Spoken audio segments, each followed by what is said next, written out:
જય જય ગરવી ગુજરાત મિત્રો, આજે આપણે મધ્યમવર્ગીય પરિવારો માટે ખૂબ અગત્યની વાત કરવાની છે.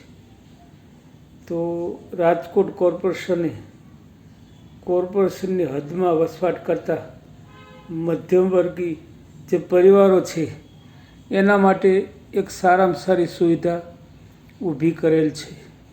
તો સૌપ્રથમ તો આપણે જણાવીએ કે આવા મધ્યમવર્ગીય પરિવારો જેને અગાઉ સરકારી આવાસનો લાભ મળેલ છે, પરંતુ એમના પુખ્ત બાળકો કે એને પણ આવાસની જરૂરિયાત હોય, તો આવા પરિવારના જે પુખ્ત બાળક હોય, જેનું પરિવાર અલગ હોય, જેનું રેશન કાર્ડ અલગ હોય, અલગ આવક ધરાવતા હોય, અલગ ભાડે રહેતા હોય, તો એવા પરિવારના સભ્યોને પણ ફરી આવાસનો લાભ આપી શકાય એવો બહુ સ્તુત્ય નિર્ણય આરએમસીએ કરેલ છે.